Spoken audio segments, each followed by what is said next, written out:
Hi. So this is my first video in a while, and I apologize for that. For those of you who found these useful, um, I've written out this one a little bit. I'll probably be doing some stuff off the cuff or impromptu, but I wanted to try to get this right. Okay, so bear with me if I am not looking at you the whole time. So, all right. It's always important to reflect on what we read, to reread what we read, and to reflect back on what we read. And with Derrida, it's even more necessary, I think, to go back if we are to learn to read him. In this video lecture, or this series of lectures, I want to rehearse the chapters we have read thus far, or actually just part one of the book. I'll be making other videos of the chapters from part two we've read. But I want to go back and rehearse part one, giving us some provisional stepping stones in this rather deep whirlpool of a book. So I ask yet again, and this is maybe the third or fourth time I've done a video that asks this question: what is this book about? Imagine being a young Derrida, a young Jacques Derrida, infatuated with philosophy, well read in the history of scriptural hermeneutics, sensitive to the idea that there may be no stable meaning to things, no central identity to persons, no essence to ideas or concepts, no single intention to discover in the reading of texts. During his studies, he sees something, perhaps, that nobody has noticed before. A continuity among philosophy, theology, and some sciences regarding writing. The essence or the nature of writing, or the operation of writing. It is, for these fields, a mere technology that supplements and is thus exterior to natural language, which is fully present in speech and, for some, in thought. He finds this rather logical argument in Plato, Aristotle, Augustine, theological and liturgical disputes in the philosophy of Hegel, Husserl, Heidegger, Rousseau, Leibniz, and also in the father of modern linguistics and structuralism, or the purported father, Saussure. This notion of writing, Derrida finds, always takes the form of a hierarchy. Speech or thought over writing. Writing for all of these thinkers, and we're talking about thousands of years here, right? Writing for all of these thinkers is accidental, unnatural, derivative, and non-essential to philosophies or theories not only of language, but of existence, consciousness, nature, divinity. This might not seem like all that important of an insight, right? I mean, what can we really learn from this? And after all, it is a kind of logical hierarchy. But Derrida notices, in addition to this hierarchy, that this relationship of speech over writing, what he terms logocentrism on the first page of this book in the exurg, is not merely descriptive. It is not neutral. It carries with it a normative, even a moral weight. What are the values at stake, Derrida begins to ask, in this hierarchy of speech over writing?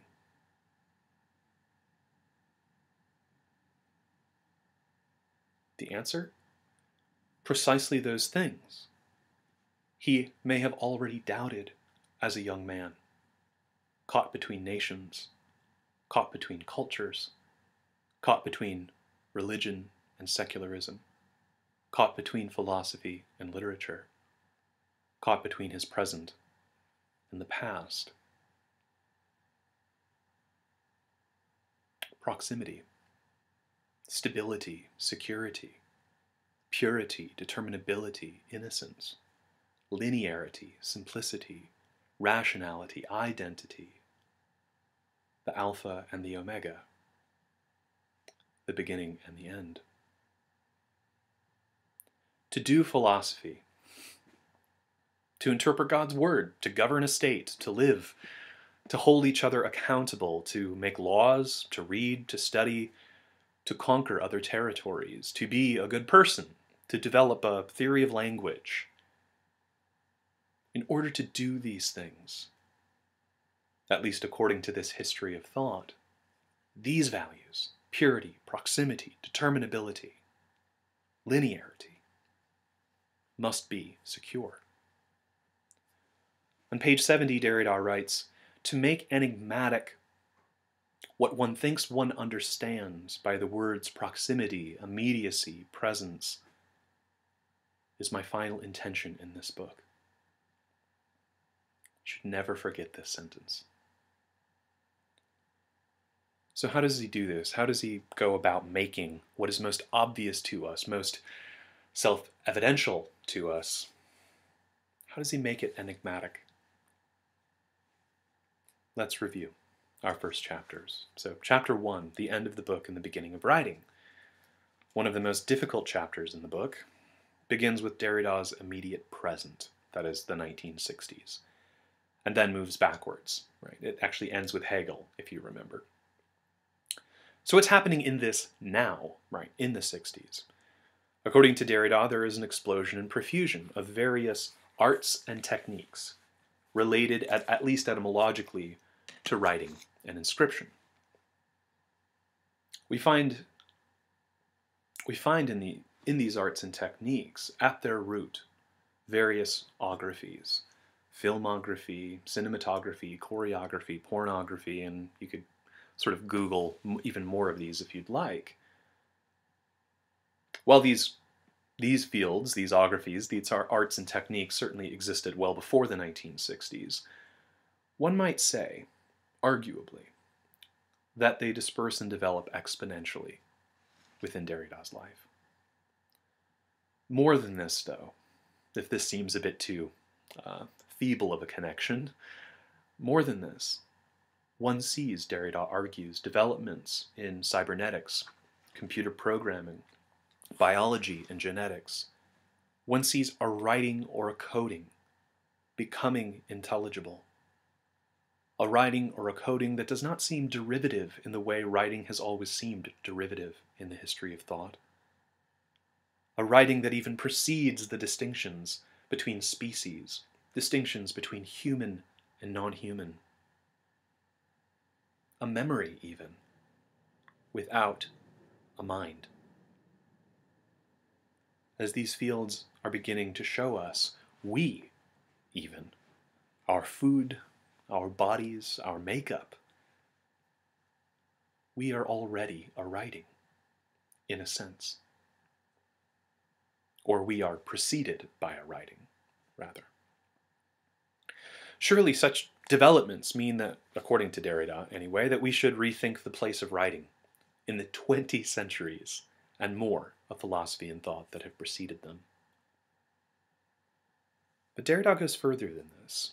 In turning to texts from those previous 20 centuries, it turns out that writing has always been announcing itself as something much more primary this whole time, even if only in a metaphorical way. When writers wanted to articulate the primacy of God or his creation, they often had figurative recourse to writing, nature or creation as a book or a divine writing. Contemporary science, Derrida claims, has corroborated this, though it has exorcised the divine. So what does the title of this chapter mean? Right. I think I've gone over this before, but let's turn to page 17. I actually have my book. Turn to page 17 really quickly. Bottom of 17. So remember what I've just said about how throughout this history there's these writers often have recourse to writing as a kind of metaphor for nature or for creation. So Derrida goes on to say, there is therefore a good and a bad writing. The good and natural is the divine inscription in the heart and the soul. The perverse and artful is technique, exiled in the exteriority of the body. A modification well within the Platonic diagram, writing of the soul and of the body, writing of the interior and of the exterior, writing of conscience and of the passions, as there is a voice of the soul and a voice of the body. Conscience, he quotes here, is the voice of the soul, the passions are the voice of the body, end quote. One must constantly go back toward, Derrida is sort of speaking as if he's part of this tradition, right, this Platonic tradition. One must constantly go back toward the voice of nature, the holy voice of nature, that merges with the divine inscription and prescription, that is, the law. One must encounter oneself within it, enter into a dialogue within its signs, speak and respond to oneself in its pages. Quotes again, "It is as if nature had spread out all her magnificence in front of our eyes to offer its text for our consideration. I have therefore closed all the books. Only one is open to all eyes. It is the book of nature. In this great and sublime book, I learned to serve and adore its author." The good writing has therefore always been comprehended. Comprehended as that which had to be comprehended within a nature or a natural law, created or not, but first thought within an eternal presence. Comprehended, therefore, within a totality, whether that totality is God or, again, nature, the cosmos, and enveloped in a volume or a book. The idea of the book is the idea of a totality, finite or infinite, it doesn't matter, of the signifier. This totality of the signifier cannot be a totality unless a totality constituted by the signified pre-exists it, right? God before creation or nature, an author before his or her book. By the signified pre-exists it, supervises its inscriptions and its signs, and is independent of it in its ideality. Again, God independent of his creation, the author independent of his book. The idea of the book, which always refers to a natural totality, is profoundly alien to the sense of writing. Profoundly alien to the sense of writing. It is the encyclopedic protection of theology and of logocentrism against the disruption of writing, against its aphoristic energy, and, as I shall specify later, against difference in general.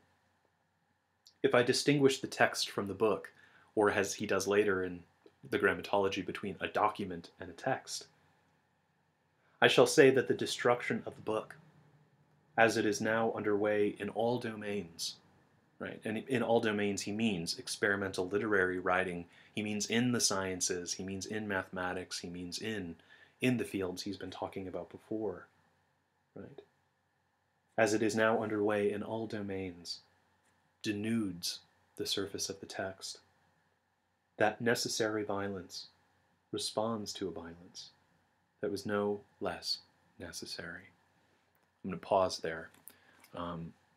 So I'll pick up this notion of violence in a later video. I just wanted to read some of what Derrida is doing in that paragraph about, right, attempting to desediment and deconstruct our notion of a book, right, which is so foundational and central to the traditional and classic notion of an intender behind any kind of created thing, whether it's creation, whether it's creation, or whether it's, you know, a written document, right? The notion that there has to be some sort of intending consciousness behind it.